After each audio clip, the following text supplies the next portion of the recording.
Okay, this is the recording for the archive for the Friday night Bible study for March 23, 2018. I'll give the Hebrew calendar, God's sacred calendar date as soon as we go live. We'll be streaming live only on Facebook Live tonight. I'll explain in a moment further on that. Let me lean over here and get it going.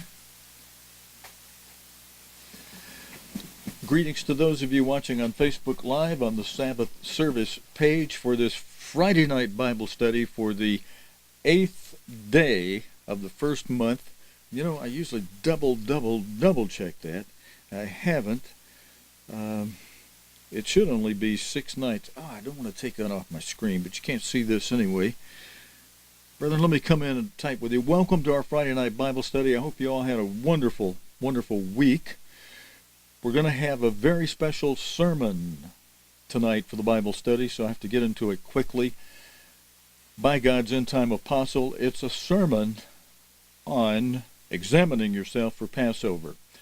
Now listen, Passover is only how many nights to Thursday night? This is Friday night, so what would that be? 6 nights away. And the one thing I was going to check here, let me back this up. I have a Hebrew calendar handy on my little phone here. So tonight's Friday night, the 23rd day of March on the pagan Roman calendar. And then it's actually, you know, by referencing a Roman calendar date, we reference a date that doesn't change until midnight. But on God's sacred calendar, midnight doesn't have a blooming thing in the world to do with the changing of the date. It's now Sabbath, as most of you well know, since the sun sets and since the going down of the sun. That makes it the 8th day of the first month on God's holy sacred calendar as of sunset tonight. And it stays the 8th day even after we go to bed tonight. Midnight rolls around and the sun comes up in the morning. It's still the 8th day of the first month on God's sacred calendar. But on man's man-made bugaboo calendar called the Roman calendar, that at one time was part of the Holy Roman Empire. Now, it started out, the calendar being called by the emperor, Julius Caesar. They call it the Julian calendar. But when the Pope got involved 1,000 years later and had, roughly, and had to make some corrections to that man-made calendar because it was getting all out of sync with the solar cycle, because they base it on the solar more so than the lunar. God's calendar follows a lunar pattern, but it also has things that arrange it to coordinate with the solar system. So, God, a lot smarter than man. So man had to drop 10 days. I think it was 10 days, was it?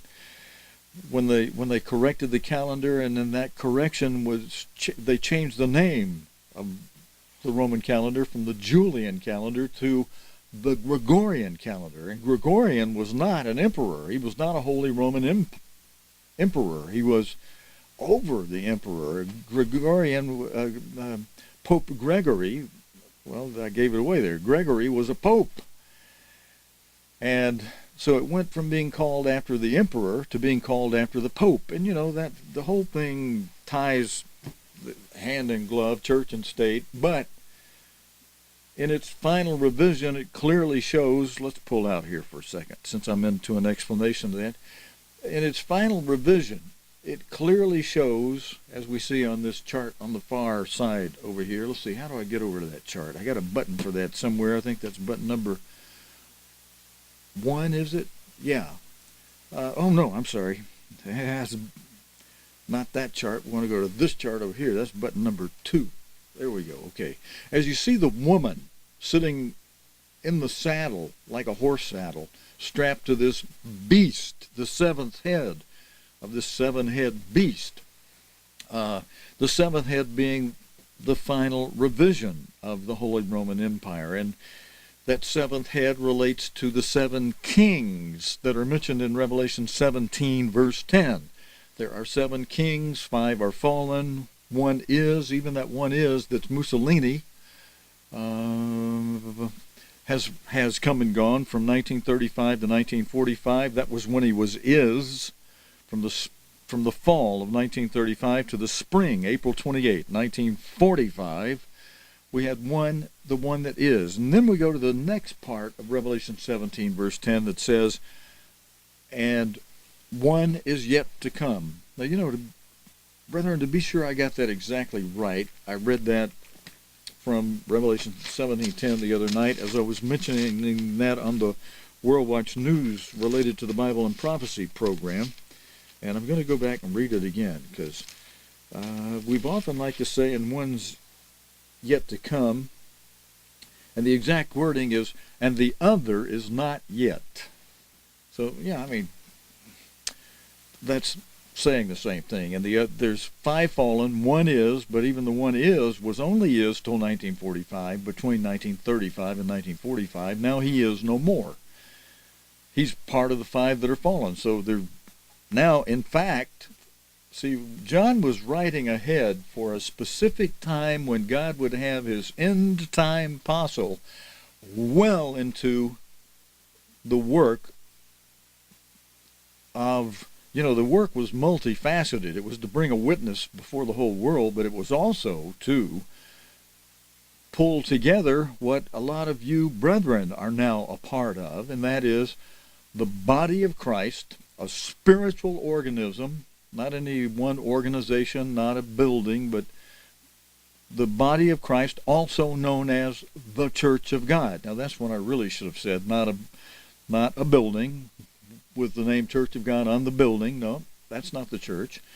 Not an organization with an adjective plastered on in front of or after Church of God, the blankety blank this or the blankety blank that. Church of God, and as I often like to say it in fun and jest, but also to make a point that an adjective is being used. I call it the banana peeling, this or that, blankety blank, Church of God. Because of grammar teachers and people who study grammar use the little phrase that the adjective is the banana peeling of the parts of speech. And because when you call it the ABC Church of God or the XYZ Church of God or, I'm using acronyms, but I've tried to pick something that doesn't hopefully relate to something somebody's organized at the moment. We got hundreds of them, but it's that none of those organizations are the church. I mean, that's just an organization of men. Organized. And when we're one body and to have one organization, that's a good thing. Now, when we're scattered and to have hundreds of those, it confuses people, and you've heard me complain about that before. But my point tonight is not to go into that so much. My point tonight, let me come tighter for the sake of the people watching closed captions. We'll come back to the screen over here that's got the beast and the woman writing it in a moment. The point I wanted to make is that seventh king. There are 7 kings. 5 are fallen. One is, the other is not yet come. I wanted to get that exact wording. It's, there's one yet to come. The other is not yet come. One is yet to come. And when he comes, he must continue a short time. That one to come is what we're watching for, because 6 have come and gone. 5 are fallen. They came and gone. Justinian through, not Mussolini, but Justinian through Napoleon were the 5 that are fallen. Justinian, Charlemagne, Otto the Great, Charles V was the 4th of those 5 kings, and Napoleon was the 5th of those 5 kings, running a continuous 1260-year prophetic type of reign from 554 AD to 1814 AD, when started with Justinian in 554 AD, restoring the old imperial form of government and starting a dictator-style government under the Pope in 554 AD, imperial form of government as a dictator style, as opposed to a republican form of government where, people pick the leader, or the leader picks himself, but in this case, the imperial form, dictator, but under the Pope's authority, crowned by a Pope, starting with Justinian, going through Charlemagne, Otto the Great, Charles V, and Napoleon. 1,260-year continuous reign through 5 dynasties until Napoleon lost the Battle of 1814, the year before the Battle of Waterloo. And, well, some people say, well, why don't you count it to 1815? Well, the Battle of Waterloo was just a comeback effort. Napoleon was no longer in office. He was trying to regain his position back into office after having lost it the year before. So when he did not restore himself, when he lost the comeback effort, you don't extend the date that he lost the empire the year before just because he made a comeback effort that he lost. Now, if he had won it, you might have said, well, we'll forget the year in between, but, where he was out and now back in. But he didn't get back in. God caused him to be terribly defeated in 1815. Even worse defeated than he was in 1814, but he was still defeated enough in 1814 that he lost the empire to himself, and that ended the 1,260-year continuous reign of 5 dynasties from Justinian through Charlemagne. Mussolini came along over 100 years later. From 1814 to 1935 is more than 100 years that the Holy Roman Empire was in the pit, was dormant, sleeping, in the abyss, as it's sometimes called. But then it was revived for 9.5 years, same length of time as Napoleon had his reign. Napoleon began his reign in the fall of 1804, and he reigned until the springtime of 1814. So that's 9.5 years, roughly, from fall to spring 1804 to 1814. Mussolini had basically the same style time period, from the fall of 1935 to the spring of 1945. So he was short of 10 years by spring to fall. So same period of time. Mussolini had his particular reign as Napoleon had. New dynasty, though, the 6th kingship under Mussolini, and that was the one that is. God had the Apostle John, if I said Paul earlier, excuse me, I sometimes make that tongue slip. I'm thinking of Apostle John when I say it, and I should actually be sure I'm saying Apostle John, who wrote from the Isle of Patmos in 90 A.D., wrote that there are 7 kings, 5 are fallen.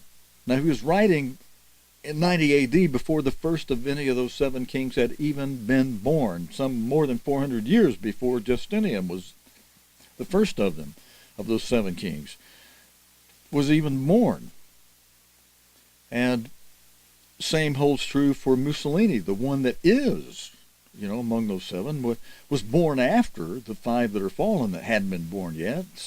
So point is, even the 6th king, the one that is, hadn't even been born at the time the Apostle John is using a present tense, but since it's future, perfect present type of tense, it was only present tense. He was writing for the future. He was writing prophetically. If you don't understand those grammatical, perfect type of tenses, and if I'm not getting it exactly correct as I stated, just, he was writing for the future in a prophecy for a time period when the 6th king would be is. And that's the focal point of Revelation 17:10. And one is. That verse was in its most active state while God's end-time apostle was in his earliest, most active state, broadcasting with enthusiasm and fervor, coast to coast in the United States and on a big 150,000 station out of Mexico covering South America, all of America,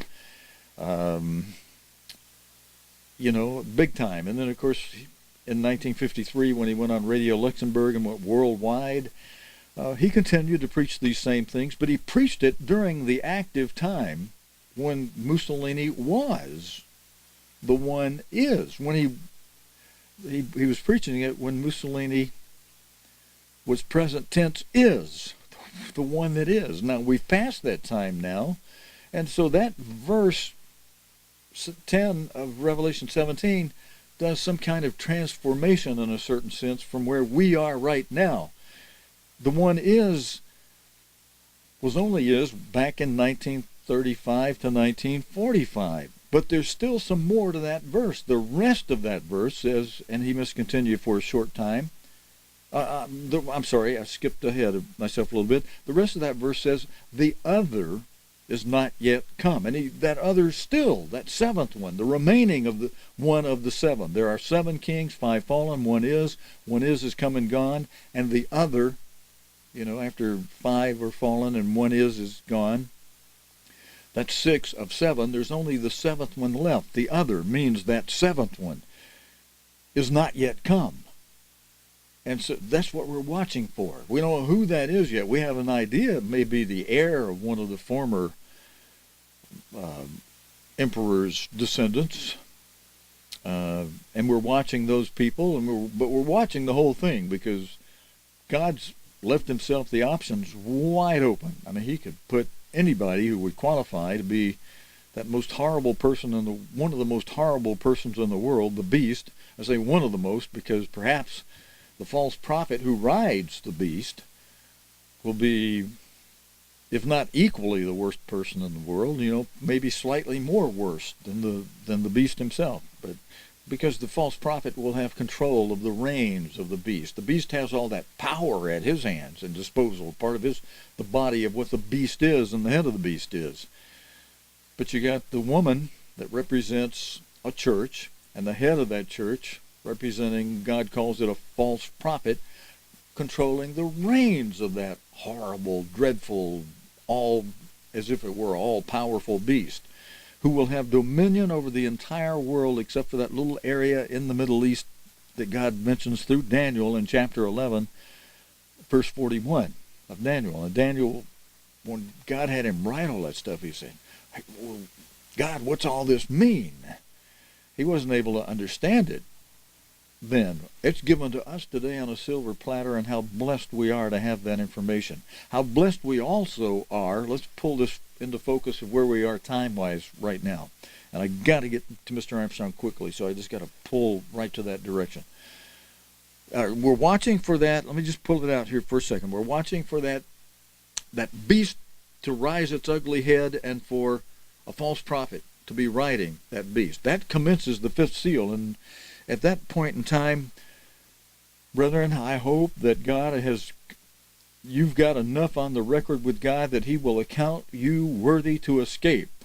Because if not, Revelation 3 verse 18 applies to you. And I'm going to just make that reference, leave it up to you to read it. If you've heard me talk about that often, you probably know, I know what Steve's talking about. That central verse addressed to the Laodiceans, the people left behind once the Great Tribulation begins, once the 5th seal is opened up. The 5th seal is the Great Tribulation. Worst time of trouble since the beginning of the world to the time coming, no nor ever after. The time of Jacob's trouble, same time, and primarily Jacob's birthright son, Joseph, and his 2 sons, Ephraim in the United States today, Ephraim in the United Kingdom today, Manasseh in the United States. Now, for those of you who understand those things, who've heard me mention those often, I think you got it. Some of you may say, hey, hold on a minute, slow down, you're going kind of fast. Well, I'm intending to. I'm just giving an outline and just mentioning things you should be familiar with. If you're not, you need to go back and listen to some of my old Bible studies and Sabbath day services. Or stay tuned. We'll be going back over these things again slowly at some other time. But for tonight, I'm just making that reference what we're watching for, what's about to spring its ugly head any moment. The time Mr. Armstrong spoke of our being awake for, and part of your examination that Mr. Armstrong's going to be talking about tonight, brethren, should be, am I doing what Jesus Christ instructed us to be doing, that Mr. Armstrong would often encourage us to be doing, and he helped us do it. He had a news bureau.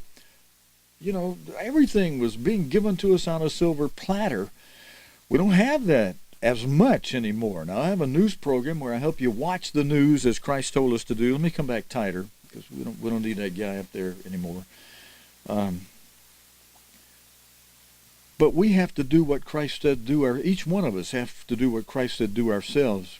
In the latter part of that, in that verse, I'm referring to Luke 21:36. That instruction where he said, "Watch and pray always." He said, "Do it therefore," because verse 35 says that great tribulation comes upon the whole world. It comes on all them that dwell upon the face of the whole earth, tout le monde, everyone, like a snare, like a mousetrap catching its little victim, its little mouse in that trap. Pow!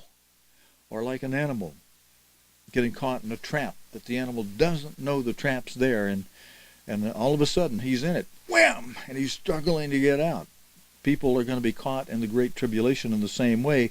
And that's why Christ said, "Therefore, because this thing comes like a snare, watch and pray always." And he holds out a carrot so that you can be accounted worthy to escape and be accounted worthy to stand before the Son of Man in the first resurrection. If you're not accounted worthy to escape, you're not accounted worthy to stand before God in the resurrection either. That's how bad a shape people are who are not fully living by every word of God and not following that instruction Christ gave that gives the two prerequisites for being accounted worthy for the first resurrection and for escaping the great tribulation.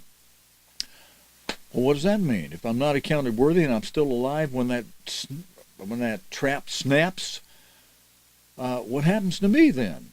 Well, you are given, if you're in that lukewarm condition, you thought you knew it all, because, yeah, you know a lot, you study a lot, you keep the Sabbath, you go to both weekly and annual, you keep the Feast of Tabernacles, the best sites in the world, because you hold a good job, you take copious notes during Sabbath services here or there, and you talk it up, and you show off how much you know, but you're not doing everything you're talking about or have learned and know.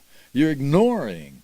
Maybe even you're under a minister, and I've heard some do this, shamefully on you ministers who do that, who've told people, well, it didn't work under Mr. Armstrong, referring to Luke 21:36, instruction of Jesus Christ. It didn't work under Mr. Armstrong, they say, so we don't have to do it now.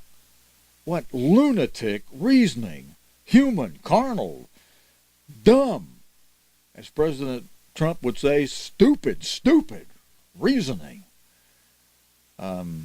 He used that phrase, stupid, recently, so I think it applies more here spiritually for some who are ignoring the instruction of Luke 21:36, and especially you couple of ministers doing that, would cause the people who are listening to you and who believing you, you're causing them to stumble. Oh, we don't have to do that. Well, guess what's going to happen to you if you don't? When the Great Tribulation comes, boom, it's like shutting the door of the ark. You can scream and holler all you want. Noah, hey, we're just laughing. We're just joking when we were laughing at you out here. Open that door, buddy, let us in there. Noah couldn't do it if he had wanted to. God closed that door, and when God closes the door and the fifth seal opens, and those who didn't repent and turn around now, you still have a chance to repent as you examine yourself. Include in your examination that you're going to hear Mr. Armstrong encouraging us to do. Include in your examination, am I doing Luke 21:36? All right, that's all I have time to say about that, brother. I kind of beat that in the ground. I beat it often, and I try to do it with loving encouragement so that you'll get it and say, yeah, you know what? If that's going to make the difference whether I get to fly on two wings of a great eagle, Revelation 12:14 style, and spend 3.5 years protected, nourished, fed, both physically and spiritually by God. We may have manna reinstituted again. We'll have Sabbath services. Then we'll have togetherness when we're all the bodies that have been scattered all over the place, and many at their own hands, following this minister, that minister, into this little flock and horde and that one. We're all divided up. We're going to be gathered, those who are accounted worthy to escape are going to be gathered up on the two wings of an eagle. And that's symbolic. We could be flying on modern jet aircraft. It could be God has the option, calling it a great eagle, like he called the fish that he made for Jonah a great fish. There's maybe some parallel there, and the eagles have been known to sweep down and pick up people with their claws, but that's a whole other issue and speculation and what have you. But however, God's got the option. He can do it however he wants to get those who he writes in this book are accounted worthy, to get them over to that place of nourishment, protection, safety, final training. And you spend that 3.5 years and watch things play out the last 3.5 years until Christ returns. Now, those who die either from natural causes early or get left behind and then have to do Revelation 3:18 that says, I counsel you to buy, if you got, this is the middle of the instruction to the Laodiceans. Laodiceans are the ones that are left behind when the fifth seal opens up and the Great Tribulation begins. And that it's an era of martyrdom. It's not here yet. I don't care how many ministers out there say, we're in the Laodicean era now. You're preaching contrary to what God taught us through his end-time apostle, Herbert Armstrong, who made it a doctrine in the church. And no one but an apostle has the authority to change doctrine, that type of teaching. And it's scriptural. It's proven. It's provable. There's only 9 verses addressing the Laodicean era of the church. And they begin in verse 14 of Revelation 3, end at verse 22, and with the central verse, 18, 4 verses before it, 14 through 17, and 4 verses after verse 18, 19 through 22, addressing the Laodicean era. As God's end-time apostle has explained, that era begins after the Great Tribulation begins. It means after the fifth seal is opened, which hasn't opened yet, and after Philadelphia is taken to a place of nourishment, protection, safety, final training. That hasn't happened yet either. Some of you kooks and nuts out there preaching that kind of stupidness. And that's what it is, just like President Trump would say, stupid, stupid. All right, that fits. Thank you, Mr. Trump. But God says, if you get left behind, I counsel you to buy of me gold tried in the fire. And God's end-time apostle has explained that fire as the fiery trial of martyrdom. Makes sense? And after that verse, Christ says, I'll come to you then like the Father sent angels to me the night before I was crucified and comforted me and said, endure it. Hang in there through it. You're doing a good thing. And be comforted. And all the anxiety that Christ had, the Father comforted. Christ will then come to you. He's not knocking on your door now like some teach a Christ knock type thing, along with teaching that the Laodicean era is here now. No, it's not, and Christ is not knocking now. We're told that right now we have to be seeking God and pleasing him and doing what he says do, and he's watching us. He's not knocking on our door yet. He's watching us. Now, he may be calling a few people now, and some of you out there have just mentioned you're in your 3rd year, and I'm going to ask you to look up a fellow named John that I might write a few of you, because you're in your 3rd year. That means you're in your 3rd tithe year. Has anybody taught you about that yet? We've got a fellow who's not able to tune in with us tonight. He won't be able to tune in with us on Passover unless some of you, whether you're in your 3rd tithe year or not, might want to pitch in and help him out in a certain way. His computer no longer lets him be able to watch the live stream or the recordings. His computer's gone really bad. He can get on there, get on Facebook, but it won't do a video or the stream. And he was tuning in with us here and watching the Bible studies and the Sabbath services, and would tune with us on the Passover night. He's now not able to tune in, so he's not going to be able to be here tonight. But I went over to Walmart, and I know somebody else who had to do this. Then it was a $25 phone. They've got a $29 phone, I guess 30, maybe 32, 33 with tax, that what this other person did was simply use it as a little Wi-Fi device. And instead of not getting the monthly phone service to it, John, the fellow, I think I'm just mentioning his first name. I'm not going to mention his last name unless some of you contact me by email, and I'll tell you who he is. You can contact him direct. I won't be in the middle of this. If you want to help him out with some part of or all of $29, $30, $32, $33 with tax for a little device that, because he's got Wi-Fi, he could watch the live streams on that little phone that Walmart's selling for $30 plus a little tax. And let me see. I don't know if you'll be able to see my photo, but I took a photo. Let's see. I'm not going to. You won't. You won't be able to see that. I took a photo of this track phone device, smartphone for Android. It's a good unit. You just don't activate the monthly fee for track phone, and just punch in your Wi-Fi passcode, and you can get on Facebook. You can watch the videos, and he'll be back into being able to. He's in a remote area. There's nobody near him where he can go. He prefers to be here anyway, and but he's not able to tune in now. So I'm just going to make a small pitch. Any of you that would like to help him, especially those of you that are, do you know still, because we're scattered and you're not under one group where you got an organization that teaches it and that coordinates it like we used to do out of headquarters in Pasadena? Do all of you remember, and are you counting from the year you were baptized? Are you counting 1, 2, 3? Now it's my first third tithe year. And then 4, 5, 6, now it's my second third tithe year. 7, a sabbatical break. It runs in a 7-year cycle. So after 7 years, we start a brand new cycle. You don't count from the 6th year 3 more years. You count from the 6th year 4 years, because 7, you throw a 7 in there to make it a 7-year cycle of counting. That makes sense. On 1, 2, 3 is the first tithe year. 4, 5, 6 is a second third tithe year. 7 is a sabbatical. Take a break. Now start the count over again. 1, 2, 3, that'd be your third tithe year. 4, 5, 6 of that second 7-year count. That's your fourth third tithe year. Now year 7, another sabbatical. Now you start a 7-year count again. If you need help with that, write me. I'll help you figure out when your third tithe year is currently.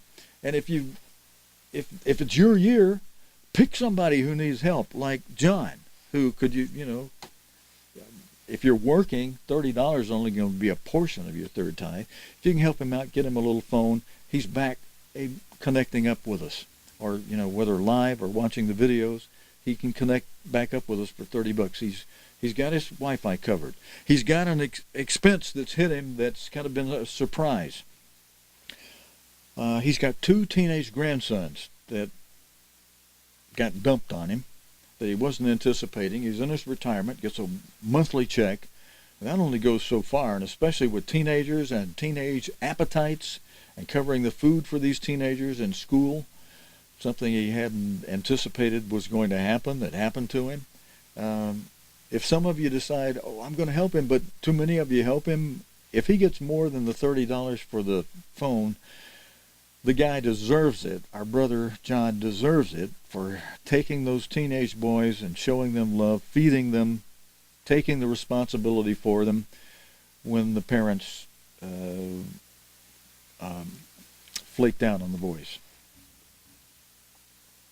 All right, brethren, there are things we can do in love for one another that would be a good thing. Some of you, even if you're not in your third tithe year, $30 is probably nothing to you. I do it myself, but I am strapped with expenses here. I'm paying high interest for the next 15 years on stuff I bought here. Although I got equity in a house, I'm working toward a reverse mortgage. Eventually, after I get everything fixed here, I can pay that stuff off early. So, I've done this with I've calculated how I've strapped myself, and I have plenty of food. I'm doing fine. I pay for what we need to pay for here. I'm able even to add equipment on as I pay the bill down a little bit. I can go ahead and sneak in some more stuff to keep this operation going. I don't ask anybody for any help. I do pitch on holy days as required to remind you where to do an offering on holy days, but I don't say you have to give it here. I say help your local minister, wherever you've got in mind for it. and I get by. The point I'm just making in that statement is until the end of this month, which will be past Passover, when I get my next monthly check, I don't have $30 I can give John myself at the moment. Everything's fine for me. Gas in my car, food in my house, and bills paid for that covers all of this. But I don't have any extra, not a penny extra that I could give John toward that. Now, wait a second. There's one place I could check. I might have something, maybe. I'll have to see. I might have $10 in some account that I could pull out. I mean, that's all that would be there if that's there, and I could throw 10 in myself. I might do that. But some of you wouldn't even have to, you've got a little float money, and it doesn't have to be all of it. You could take 10, and if somebody else takes 10, and he's got his phone, he can tune back in with us, be here for Passover. That'd be a very, very good thing, brethren. Now, we're going to go longer tonight because I want you to hear all of this sermon by Mr. Armstrong, and let me just wrap it off right there. I asked God when I opened my mouth to fill it, brethren, and so he had a number of things, boom, on me. I think I've said them. Now, I don't need to repeat them 1,000 times. You got it by his Spirit. If you're moved to help John, great. If you're moved to follow Jesus Christ's instruction in Luke 21:36 to be watching and praying more diligently than you have been, and add that to the examination Mr. Armstrong is going to tell us here tonight to remind us, be sure we've done. It's not too late for this sermon. I played one earlier in the year, a few months ago, by the minister that handled the Santa Barbara church for a long time, Mr. Smith, Carlton Smith, who died maybe 6-8 months ago, but gave a sermon in 1986, just a couple of months after Mr. Armstrong died, and before Passover that year, on how to prepare for the Passover. Outstanding sermon. Some of you remember I played that here twice during last year. That's in our archive if you need to go back and review that. And that was a good, ahead of time, how to prepare for the Passover. This one tonight's a reminder. Examine yourself. Even now, between now and 6 nights from now, you can still be examining yourself. And where you know you're falling short, make plans to fill the gap, to stop being neglectful where you maybe are being neglectful, especially related to the big thing God's watching on us right now is Luke 21:36. We're able to see that now that Mr. Armstrong is sleeping, is in the grave, and we're able to understand better what he was saying when he pounded that lectern and said, "Brethren, about half of you aren't getting it." Well, and then another time he said, "Brethren, about 90% of you aren't getting it." And I was like, wow, Mr. Armstrong, 90%. I could kind of understand maybe half, but 90? And then the apostasy comes, and man, we see clearly, wow, almost half of them went along with the apostasy, and another 30-40% jumped ship prematurely and went here and went there and caused confusion and caused those that were leading the apostasy to say, well, we got free course now. The few that remained around here, we'll kick their tails good. And they did. They threw some of us out. Other ministers, when a local minister threw some of us out, would move to another area. A local minister there would say, well, he had no right to put you out. I'm putting you back in, which what happened to me. Kicked out of local Pasadena, put back in Birmingham by the minister there, who called the minister who kicked me out, said, how come you put Steve out? And after 2 hours of talk, he said, I didn't hear any good reason. You haven't given any good reason for throwing him out. I'm putting him back in. I'm same rank as you. I'm putting him back in. And the minister who threw me out in Pasadena gave no argument to the minister who said, I'm putting him back in. And didn't give an answer when he said, you haven't given me any reason, any sound, logical reason at all for having thrown out Steve. What the guy told me when he threw me out was, you're interfering with our preaching Jesus Christ. And my response to that was, which Christ, Mr. Pelly? Because we've been taught there are two Christs, and they were preaching a false Christ. So sometimes you got to name names, and hopefully it'll make the people that did it see themselves, and if God had called them for the first resurrection, hopefully they'll repent. If he hasn't, Their eyes are blinded anyway. They'll have a second resurrection opportunity. Just don't let what they did cause you, who were called to the first resurrection, to stumble. All right, let's go to Mr. Armstrong. Mr. Armstrong, you ready, sir? I'm going to go ahead and change the oh, I already have his name up there. Instead of sticking my name up, I'm not Mr. Armstrong. Got the lower third down here that got Mr. Armstrong's name on it already. That's because he's going to be speaking in this sermon. If you've never seen me before, my name is Stephen Lloyd Gilbreath. But I'm not even going to flash it up here for a second. I'll put it up at the end if we have time for me to come back at the end. We just barely have time to do an extended Bible study tonight and let Mr. Armstrong get through this sermon. Now, I'm looking for the buttons I need. Hold on a moment. I have to think this through. I had to do it very differently tonight in order to get this here. All right, those of you who are reading the closed caption, who asked me to provide this for you, just stand by for a moment, because there will be, instead of closed caption while Mr. Armstrong speaks, I have what he's saying all pre-typed ahead of time, because the closed caption does pretty good on Mr. Armstrong speaking, but maybe only 70, 80, possibly at times 90%, but it misses some. We've got it typed up. Every word Mr. Armstrong says, pre-typed. So, just stand by a moment few seconds while I set things up. I got to dive behind this screen and switch over to the screen that has Mr. Armstrong's text on it, then get Mr. Armstrong's audio rolling with it and keep those two synced. And bear with me. So those of you doing closed caption, we'll just shut off closed caption just for a moment, and then you'll have Mr. Armstrong's pre-typed text on the screen. You'll have Mr. Armstrong's pre-typed text on the screen to watch. And that's Mr. Armstrong that you'll be hearing.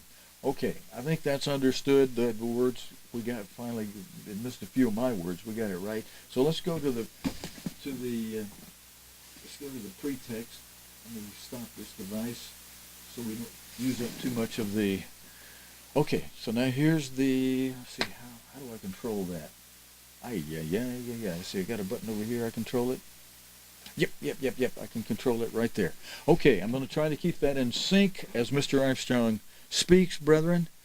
And did our screen freeze up? Okay.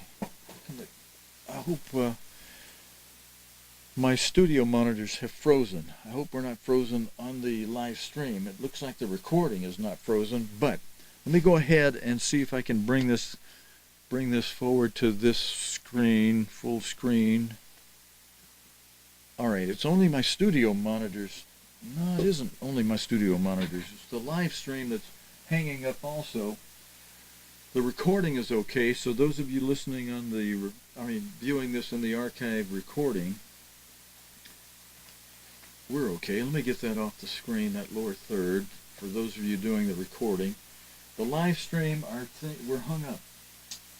We've lost, I tell you what, let me do. I need to cycle something. This is going to put something on the screen for those of you watching the archive version, only for a little bit. I need to cut something off and turn it back on and see if we can get that signal for the live stream to straighten out. Brethren, and while this is happening, I'd appreciate it if those of you who are watching live would pray that God will please, this is very important, examination sermon by Mr. Armstrong. And I tell you what, since I asked God to inspire my words, and this was a long Bible study so far, and Mr. Armstrong has a full sermon, there's an idea in my head. Let me come back for those that are watching on the archive video, and I'll stick my name up there just for a moment, so those of you, so you know who I am, for those that might not have known me before. What I think I'll do, because we're hung up, the screen is hung up on the live stream, and we're 45 minutes into it. I'm going to give you a break, let you get to bed early tonight, and in the morning, for the Sabbath service, we will start out. I'll just keep myself limited to no more than 10 minutes of talk in the morning when we start, and maybe much less than that. we'll start right in with Mr. Armstrong's sermon on examining the self. And that'll give everybody a chance to get a good night's sleep, be thinking about that, ready for that sermon. It'll have full text with it, and I'll be able to roll it so you can see it rolling. And only those of you watching in the archive, because of the way our recording system works, are able to see my hands moving and me moving. The rest of you are seeing a frozen screen with my ugly mug in a funny-looking expression, I guess. So, brethren, I'm going to wish you a happy, good night of sleep on this Friday night. The beginning of the Sabbath, actually, since sunset. And then we will plan to be on in the morning, 7:30 a.m. Pacific time. I don't expect any of you to be up for that. You can watch it in the archive later, but it's 10:30 a.m. Eastern time. That's a good time for the East Coast. 9:30 a.m. Central time, kind of early, but not maybe terribly too much. And that puts it at 1:30 in the afternoon in the UK, which is a good time for you guys over there since you all aren't changing daylight saving time. And all right, brethren, with that, I'm just going to go ahead and sign it off. Wish you a good rest of the Friday night, the evening for the Sabbath. Plan to see you in the morning with the Sabbath service on cogtv.org. Okay, see you in the morning. Happy Sabbath, everybody. Thanks for joining me for this little bit of a pep talk tonight here during Bible study time. See you in the morning. Bye-bye.